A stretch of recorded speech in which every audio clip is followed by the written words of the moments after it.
How's it going, guys? Today I'm going to be showing you how to pack a U.S. Army ruck.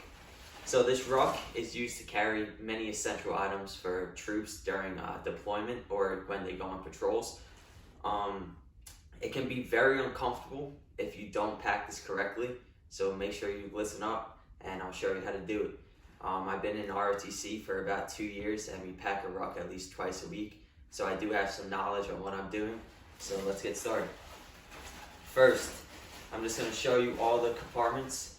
These are the two side compartments, usually for wet weather and ponchos. This is for ropes, knives, pencils, protractors, all that stuff. And then your main compartment is for your uniform, your boots, your helmet, your socks, all the other stuff. So first, what I always like to throw in, because it's the simplest, is my bungee cords and my rope. I use bungee cords so when I set up a hooch, and a hooch is something that you set up at nighttime to protect you from the rain.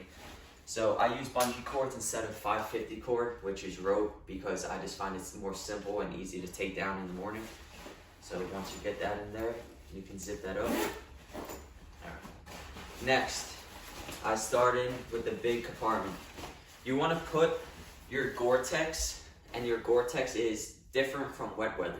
Gore-Tex is for extreme cold. It's not for just rain. It's for if you're going out in the snow or if it's raining and it's below like 40 degrees, you would wear this.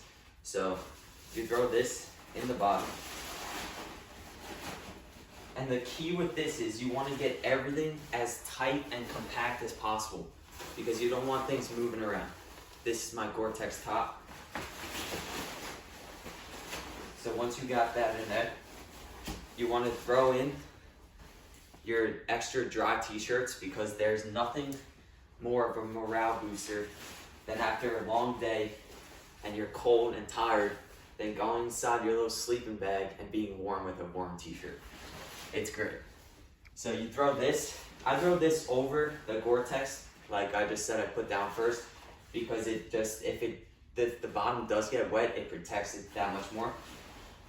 Alright, so next, this is your whoopee. Your whoopie's like an insulated blanket, and I always throw this on top just because if you need it for easy access, you don't have to dig through your whole ruck.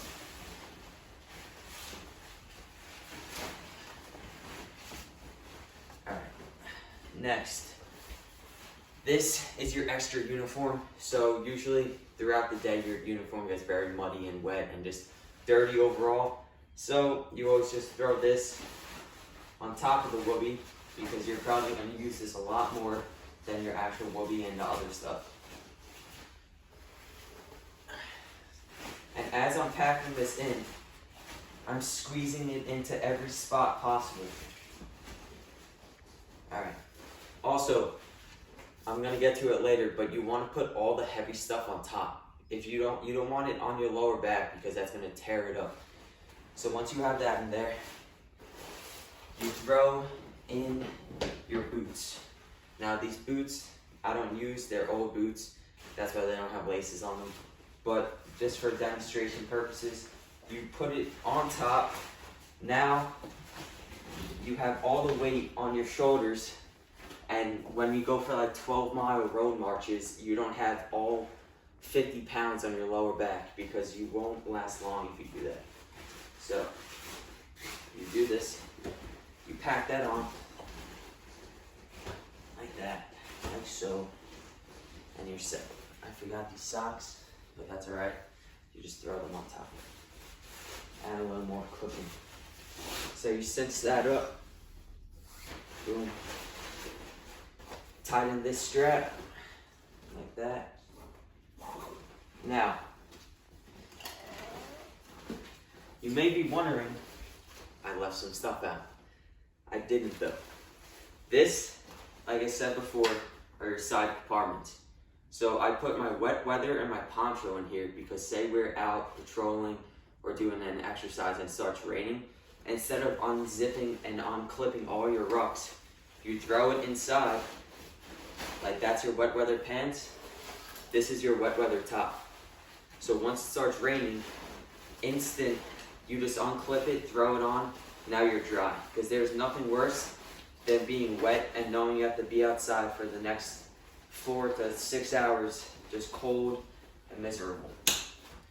That's your wet weather stuff. This is your poncho. I'll throw the poncho on the other side because once you get your wet weather stuff on top, once you put your wet weather stuff on, you draw the poncho over your ruck so everything inside the ruck stays dry. Like so. You cinch that down. There you go. Now this is your sleeping mat. And when I first started, I always thought a sleeping mat wasn't essential because I thought it was just for comfort. But really, the cold, the ground, when you lay down on the ground without a sleeping mat, will literally suck the warmth out of your body. You will be 10 times colder if you don't have a sleeping mat, so make sure you have one on. PT belt, you wouldn't use this on deployment because it does shine.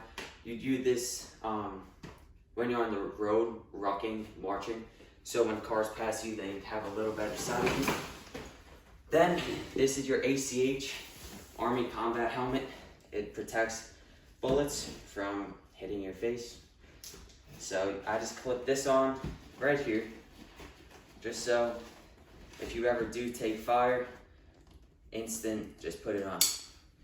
In conclusion, that is how you pack a U.S. Army ruck. I hope you guys get a chance to get out there, try it out. You can even use a big backpack. Use the skills that I taught you, put some weight in there. I encourage you to go out, maybe do like 2 miles at first and bump it up to 4 to 6 to 8. Really is a good workout. Just take it slow, and I hope you learned a lot. Thank you.